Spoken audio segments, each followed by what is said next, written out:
오늘은 성경의 네 번째 인물입니다. 요셉, 바로 1급 권력 요리사. 아마 눈치가 빠르신 분은 아시겠지만, 사실 주일날, 첫 번째, 두 번째, 세 번째, 네 번째, 요셉까지 계속해서 찍고 있습니다. 넥타이가 똑같고, 정장과 똑같은 자세로, 그렇게 계속해서 이 성경 인물을, 정리를 하고 있습니다. 사실 요셉은 제가 제일 좋아하는 성경인물 가운데 한 사람입니다. 우리가 예수님을 닮았다라고 얘기를 많이 하죠. 예수님의 예표라고 얘기를 합니다. 예수님을 많이 닮았다. 어떤 사람은 요셉이 어린 나이에 채색 옷을 입고 형들에게 고자질해서 노예로 팔려가지 않았냐라는 이야기를 합니다. 여러분도 고자질 한번 했다고 형들이 죽이려고 했을까요? 고자질 한번 했다고 형들이 노예로 팔았을까요? 사실 어린 나이에 형들의 시샘을 받은 것은 사실이지만 어쩌면 그의 요셉의 인생에 우리가 분명한 것은 예수님을 가장 많이 닮았다. 예수님의 품성을 가장 많이 닮았고, 또한 우리가 예수님을 닮아가기는 사실 좀 힘들다면 오늘 요셉을 닮아가는 것은 어떨까라는 생각을 하게 됩니다. 요셉은 17살 나이에 형들에 의해서 이집트로 노예로 팔리게 되죠. 보디발의 집에서 종살이를 하게 됩니다. 그리고 나중에 보디발의 아내에 의해서 모함을 당하게 되죠.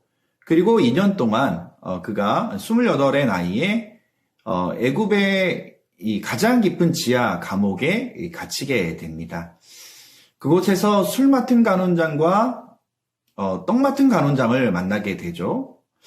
동일한 날에 이 술 맡은 간원장과 이 떡 맡은 이 간원장이 꿈을 꾸게 되는데 그 꿈을 이 하나님이 해석하게 해주셔요. 그래서 술 맡은 간원장은 구원을 받고 떡 맡은 간원장은 그날 아침에 죽게 되는 그 꿈을 해석해 주게 됩니다. 만 2년이 지난 후에 이 바로가 꿈을 꿨을 때에 그 꿈을 해석해 주는 사람이 아무도 없다라고 성경에 기록되어 있습니다. 그때 2년 만에 아마 그가 나올 때에는 내가 꿈쟁이 요셉을 기억해야지. 근데 2년이라는 시간 동안 이 술 맡은 간원장은 이 꿈꾸는 요셉을 기억하지 못해요. 그 은혜를 갖지 못하죠. 그러다가 갑자기 불현듯 2년이 지난 후에, 만 2년 후에 바로의 꿈을 해석해 줄 사람으로 바로 감옥에 있던 요셉을 추천하게 되죠. 여러분들, 이 이집트의 법에는요, 30세가 되어야지 국가의 관리직을 맡을 수가 있어요. 꿈을, 이 요셉이 이 술 맡은 간원장의 꿈을 해석해 줬을 나이는 28이에요. 하나님의 은혜로 이 요셉이 28에 석방이 되어도 그는 어쩌면 여전히 노예나 아니면 또 다른 어떤 이 감옥살이를 해야 돼요. 왜 2년이라는 시간 동안 하나님이 감옥에 두셨는가? 바로 30세에 그가 애굽의 총리 대신이 될 수 있도록 하나님의 섭리, 하나님의 부르심까지 인내하는 장면이 바로 이 성경 가운데 있다라는 것을 볼 수가 있습니다.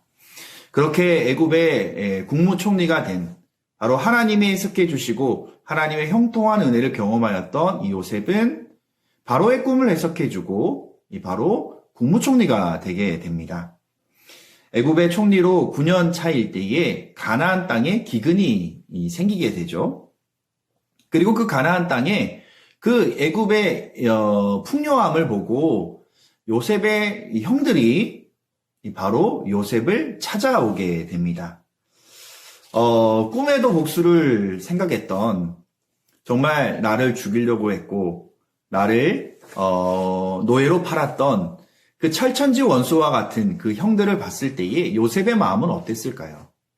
하지만 벌써 요셉은 하나님의 마음을 가지고 그 형들을 용서하고, 왜 나를 이곳 가운데 보내셨을까? 왜 하나님이 나를 애굽으로 보내시고 지금의 국무총리로 나를 세우셨을까 생각하고 기도하게 돼요.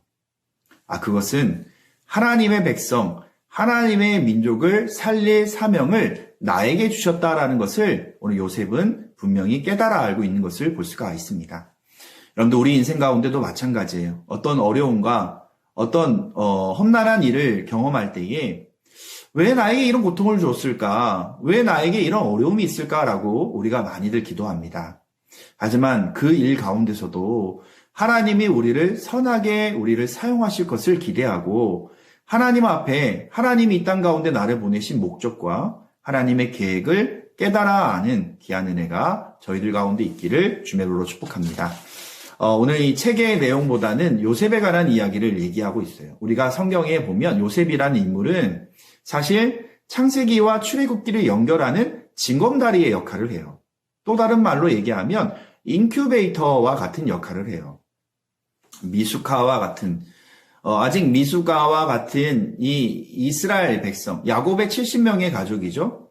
그 70명의 가족이 200만 명으로 하나님의 백성을 이룰 수 있는 그 어떤 가정으로 하나님이 요셉을 사용하셨던 것을 여러분들 말씀 가운데 기억하길 바랍니다. 우리가 성경에서 얘기할 때 아브라함의 하나님, 야곱의 하나님, 이삭의 하나님이다라고 얘기를 해요. 아브라함의 하나님, 이삭의 하나님, 야곱의 하나님이라고 얘기를 하지만 요셉의 하나님이라고 성경에 나와 있진 않아요.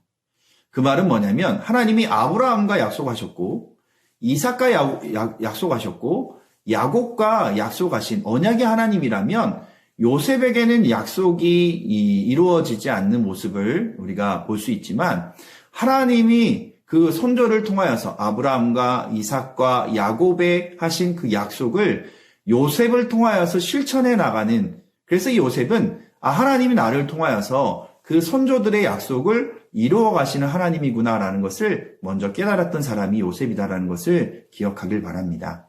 오늘도 하나님의 신실한 약속, 우리를 통하여서 때로는 그것이 고난이라고 할지라도 어려움이라고 할지라도 나를 통하여서 이루시는 하나님을 신실하게 믿고 나아가는 귀한 은혜가 저희들 가운데 있기를 바랍니다. 하나님 감사합니다. 신실하신 하나님, 약속을 이루어 가시는 하나님, 오늘도 우리를 통해 이루시는 하나님의 계획을 깨달아 알아가는 귀한 저희의 삶이 될 수 있도록 인도하여 주십시오. 감사합니다. 예수님 이름으로 기도합니다. 아멘.